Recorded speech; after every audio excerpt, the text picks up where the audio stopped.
Imagine a TV viajando no tempo para mostrar o passado em todo momento.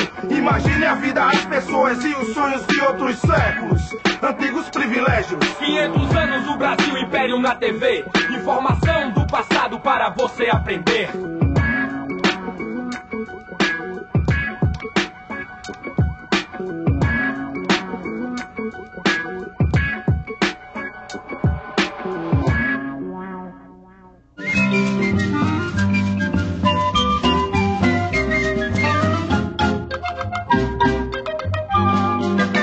O período que vai do final do século XVIII até o início do século XIX tem um grande significado para a história do Ocidente. Naquela época, as monarquias, que pareciam eternas, começaram a desmoronar. Nascia o mundo contemporâneo. A Europa ingressa no século XIX com uma nova forma de pensar e num clima de guerra. Napoleão Bonaparte, imperador da França, desafiava o poder dos reis absolutistas. Em 1806, já era senhor da Europa Ocidental. Mas e em Portugal? Como está a situação aí, Joaquim Vaz? Muito difícil. A França ameaça invadir o país se o príncipe Dom João não declarar guerra à Inglaterra. No entanto, há muito tempo que Portugal depende economicamente dos ingleses. Creio que não há outra saída, senhores. Ou a coroa portuguesa sucumbe diante do exército francês, ou retira-se provisoriamente para o Brasil. Mas Dom João precisa da garantia de proteção da esquadra inglesa durante toda a viagem. Of course. E em troca vamos tirar muitas vantagens, é claro.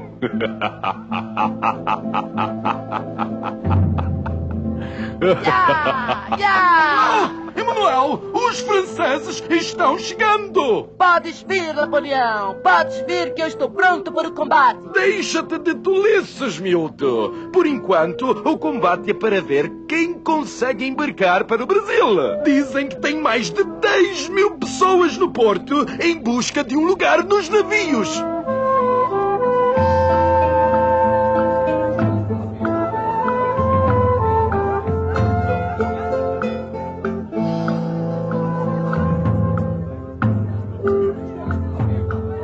Pai, e o que vai ser de nós sem o príncipe? Serviçais, como sempre fomos, ó. Coloca este baú no navio e volta para pegar o restante das coisas. Sim, senhor. Depois do embarque tumultuado, a esquadra partiu do porto de Lisboa sob o olhar perplexo da multidão que se sentia indefesa e abandonada. Em março de 1808, as embarcações portuguesas entram na Baía de Guanabara. O desembarque da corte é um dos maiores acontecimentos da história do Rio de Janeiro. A população, em peso, compareceu ao porto para ver de perto o primeiro monarca a pisar nas terras do novo continente.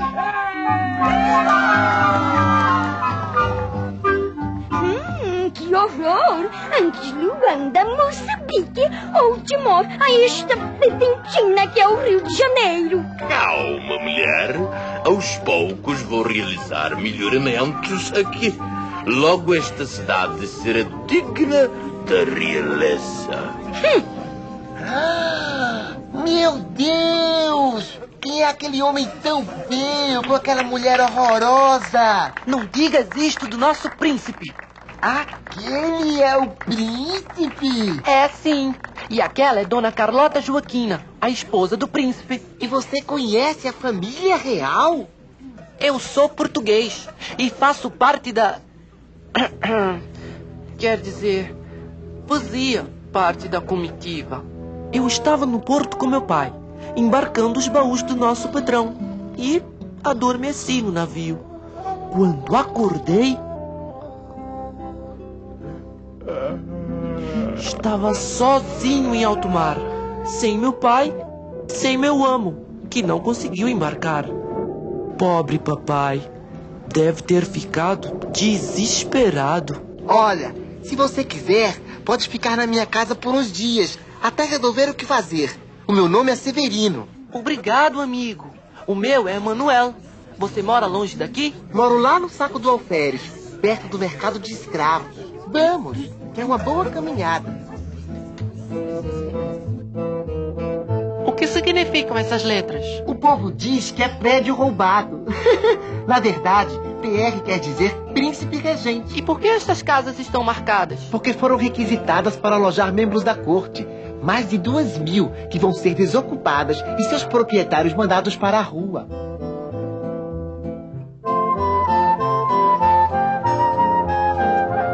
E a sua casa também foi requisitada? Ah, nenhum nobre ia querer morar na minha casa. Entra! Benção, pai. Deus te abençoe, filho. Este aqui é o Emanuel. Como vai, Emanuel? Pai, ele veio de Portugal por acaso e não tem onde morar. Às vezes o acaso pode trazer grandes oportunidades, Emanuel. Se você tiver jeito e quiser ser meu aprendiz, em pouco tempo consegue o dinheiro para voltar a Portugal. É. Essa cidade agora vai começar a crescer. O Alvará de 1º de abril é uma lei que permite o desenvolvimento de qualquer atividade industrial no Brasil. Outra boa notícia é que o príncipe já deu o aval para a criação do Banco do Brasil, o que será para nós ótimo. O problema é que com a abertura dos portos fica difícil concorrer com os produtos ingleses que são mais baratos e melhor qualidade. Não se enganem, meus senhores. O interesse dos ingleses é manter uma posição cada vez mais privilegiada no Brasil. A Inglaterra foi a maior beneficiária da abertura dos portos brasileiros às nações amigas. Até mesmo porque, naquele momento, era o único país europeu em condições de enviar embarcações ao Brasil.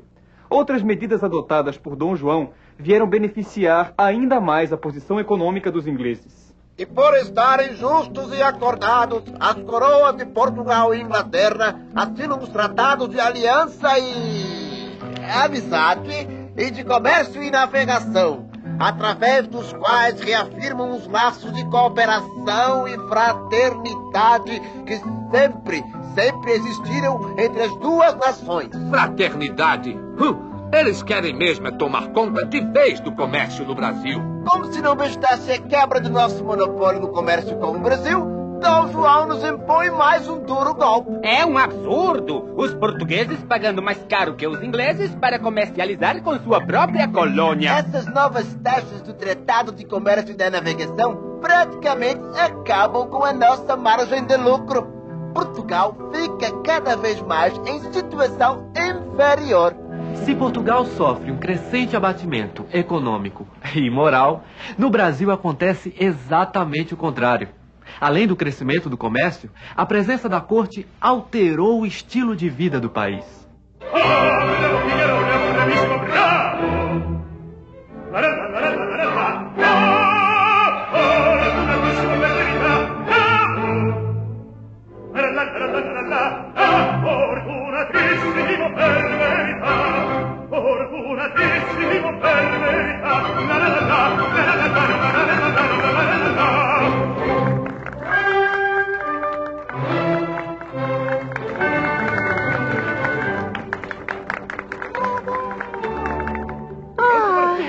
Quando teremos mais espetáculos como esse?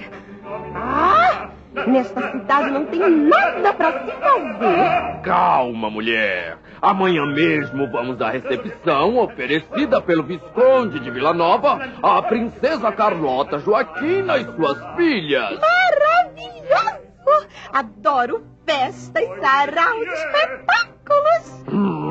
Já sei. Mais dinheiro para modistas e cabeleireiros franceses. Você não vai querer que eu apareça na corte feito uma mendiga? Vai! Rio de Janeiro, março de 1814. Senhor meu pai, vossa bênção. Por aqui as coisas vão muito bem. Continuo trabalhando com o Sr. Januário e os negócios caminham bem.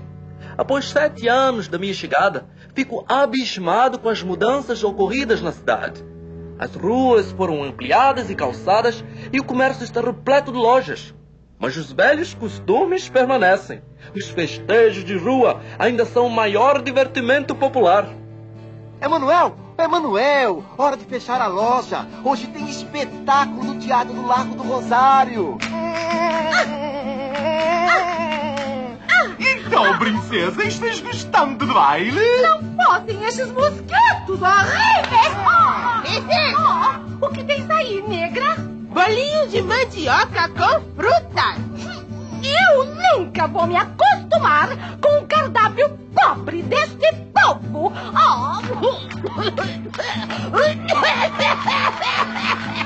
O que foi, princesa? Engoli o mosquito tropical. Acho que vou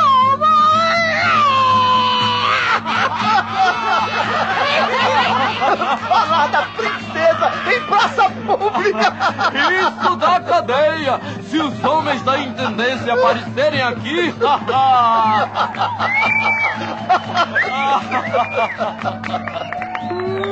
Que estás a levar? Livros que comprei no porto. Deixe-me ver.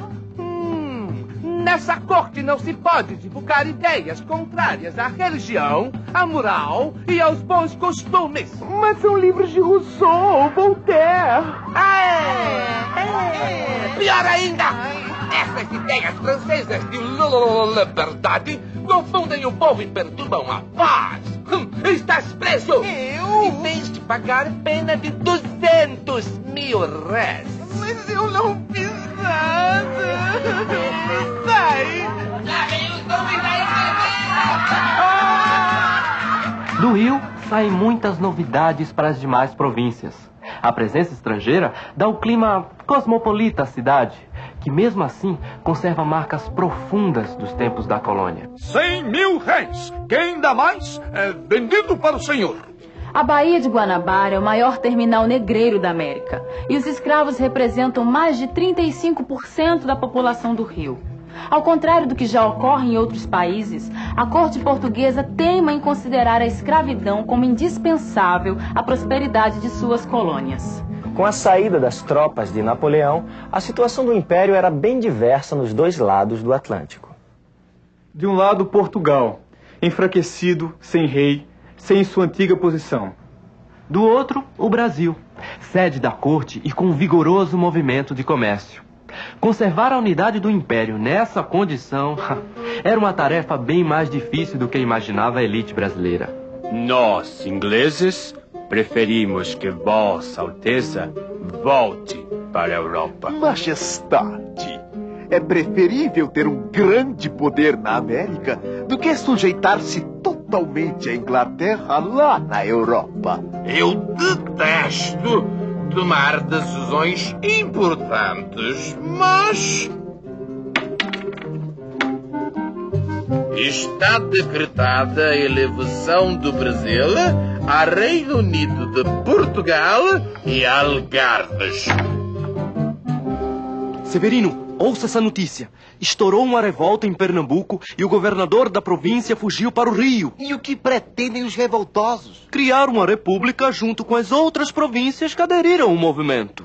A revolta de Pernambuco no Brasil e uma conspiração liberal sufocada em Lisboa deram início a uma série de acontecimentos que iriam aumentar as tensões no Império Português. A aclamação de Dom João VI como monarca do Reino Unido reforçou o peso político do Brasil no Império Português, o que irritou ainda mais os súditos na Europa. Lisbonenses! Não temais as iras deste papão, pois não passa de um burro com pele de leão! Viva a Constituição! Viva! Viva a religião! Viva! Viva o rei! Viva! Viva! A Revolução Constitucionalista da cidade do Porto logo se espalhou por todo o país. O movimento propõe o fim do antigo regime e a elaboração de uma Constituição. Esse acontecimento teve grande repercussão no Brasil, de onde fala Tainá Funiô.